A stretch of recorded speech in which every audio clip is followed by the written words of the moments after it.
নিজেকে ভুলা না, নিজেকে ভুলে না যাও। ছেলেপেলেরা আপনার নিজেকে ভুলে গেছে, আত্মভোলা হয়ে গেছে। এবং আল্লাহ তাআলার সবচেয়ে বড় অভিশাপ কি? কোন বান্দার উপরে আল্লাহ তাআলার সবচেয়ে বড় লানত কি? আল্লাহ তাআলা কোন বান্দার উপরে সবচেয়ে বেশি রাগ করেন, এটা বোঝা যায় কখন? যে আল্লাহ তার উপরে প্রচন্ড রাগ করছে। এটা কখন বোঝা যায়? যখন আল্লাহ তাআলা কাউকে আত্মভোলা বানিয়ে দেয়। ফাআনসাহুম আনফুসাহুম, মানে একদম সহজ কথা, আপনি বুঝবেন।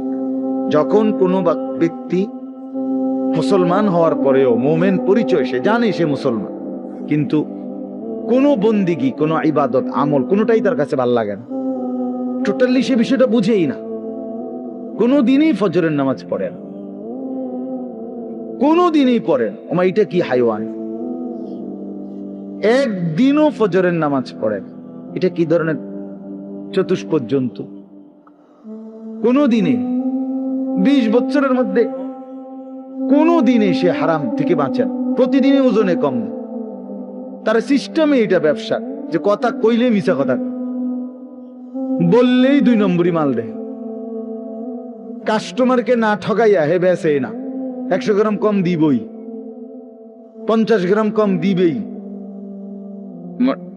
মানে এই কিস্তি নিবেই।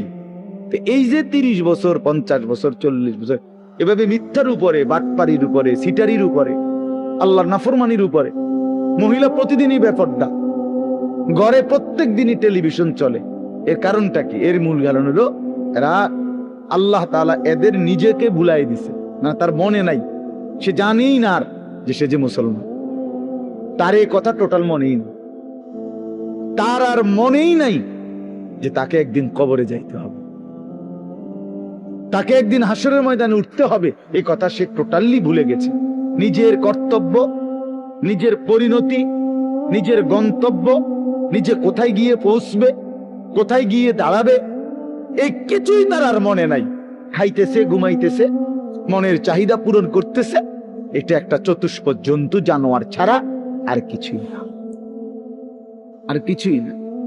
এই আল্লাহ তাআলা তারে নিজেকে ভুলাই দিছে। সে নিজের ভালো, নিজের কল্যাণ এটাই বুঝে না, এটাই বুঝে না, এটাই বুঝে না। নাহলে আমি নিশ্চিত, আমি হারাম রোজগার করলে আমি জাহান্নামে যাব। বেটা, আমি জাহান্নামে যাইয়া তুই ফুতুরে ভাত খাওয়াইতে হবে, আমি এত ঠেকা পড়লাম কেন? আমারে কে বলছে এটা? কোন দেশের আইন এটা? কি আল্লাহর আইন না রাষ্ট্রের আইন? যে তুমি হালাল হোক হারাম হোক, মানুষের মাথাত বাড়ি দিয়ে হোক, চুরি করে হোক, ডাকাতি করে হোক,